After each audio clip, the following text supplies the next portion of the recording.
Kubor ka Batesi TV. Lawan Rashapi da ka Orange Nissan Looms Hopo near Fire Brigade Shillong. Ringkat bat ka net foodish. Ordar mapi. Minwan Ramangi Hakerdog Ying Jongpi. Ka Jylla ka Donkam kumbakat way Hajar Tylli ki Masi oddo ha ka Shibnai. Bat ka Donkam hado arpo 100,000 metric ton ka do Masi ha ka Shisnem. Henry ka Jylla ka Yekendo jing na ka daw ka jingjor palat ka jingkhayi Masi to sa Bangladesh. Kumta katanat veterinary and animal husbandry kalapan jing irap na kisipay BSF bakin Kanglat ya ka jingkhayi Masi to sa Bangladesh. What you call the cattle traders, they take the full advantage of that and resorting to smuggling. I'm very sure with the help of the BSF, help of the local police, we will be able to contain this, and if the bill is passed, I'm very sure that will have a telling effect upon the unauthorized transportation of the cattle through Assam.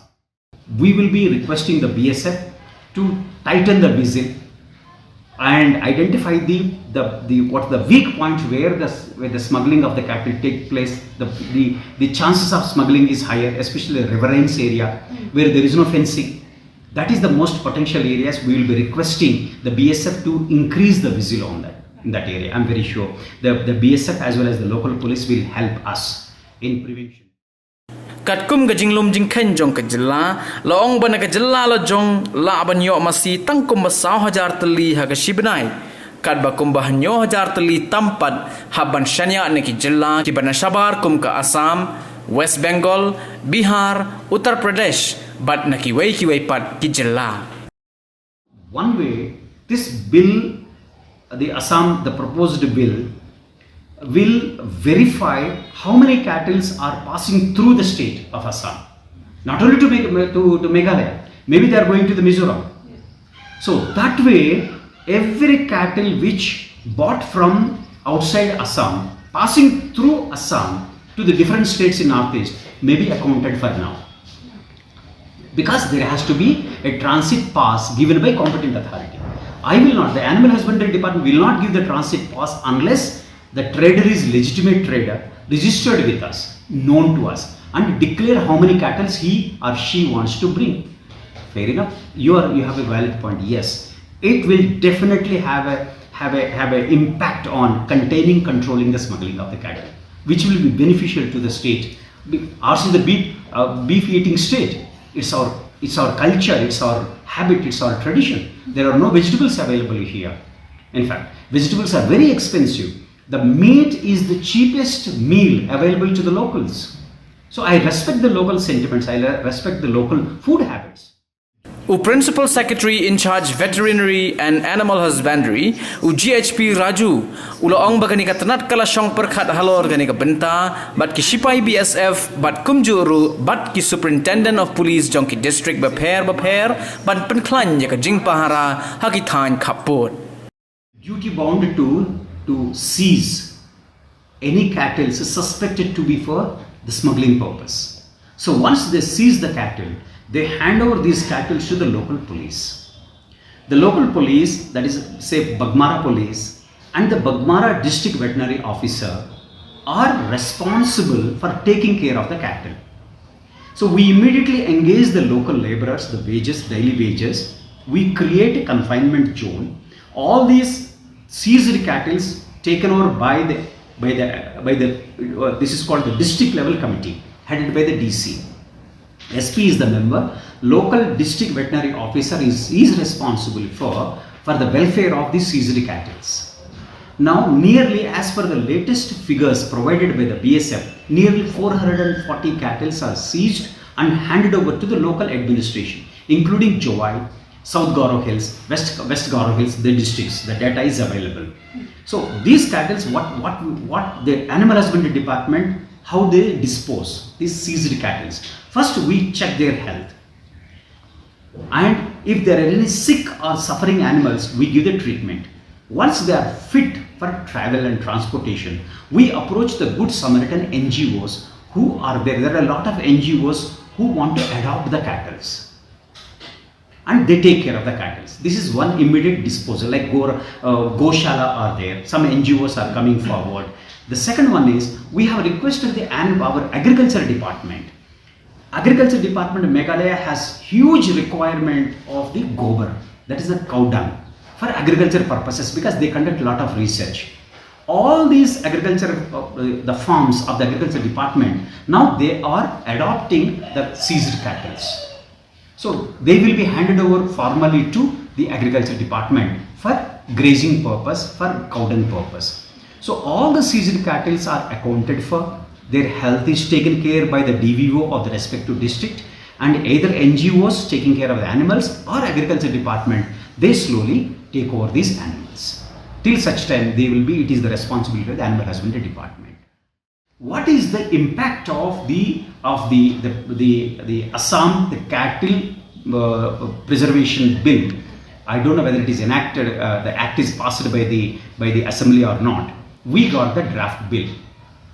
Honorable Deputy CM sir, at his level, at a very highest level, he reviewed how, if the bill is passed by the Assam, how it is going to impact the cattle trade in our state.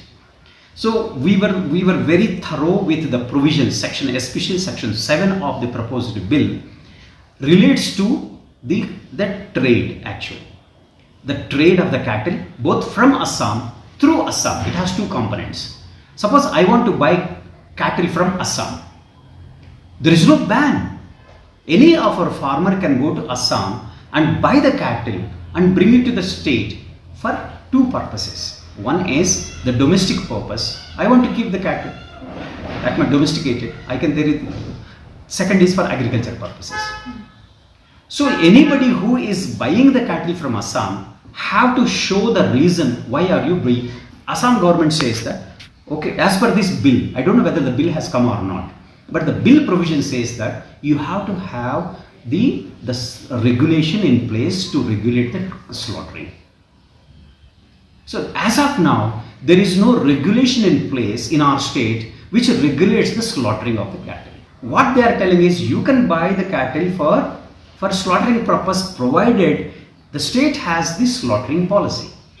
In fact, most of these the butchers, the shopkeepers who earn their livelihood by selling the meat, they find it extremely difficult to get the cattle from outside the state for slaughtering purpose. There is no ban on the slaughter of the cattle in our state. Ours is the meat eating state. We have to accept the local food habits, the customs and traditions. Simple.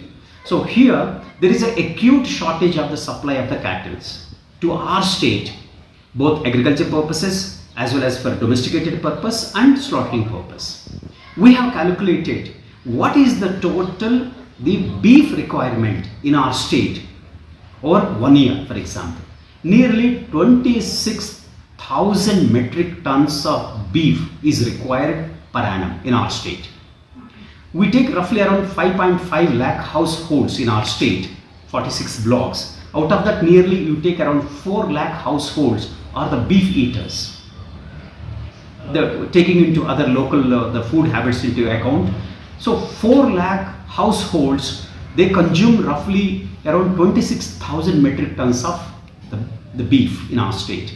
So locally available cattle, they gain a weight of roughly around 160 to 170 kg in a lifespan of around 3 to 4 years. So here the cattle, the body weight is roughly around 150 kgs. So we calculated the number of cattle required per month for beef purpose. It comes to around 11,000. 11,000 cattle are required in our state per month to meet the beef demand. How many cattle are locally available out of this 11,000?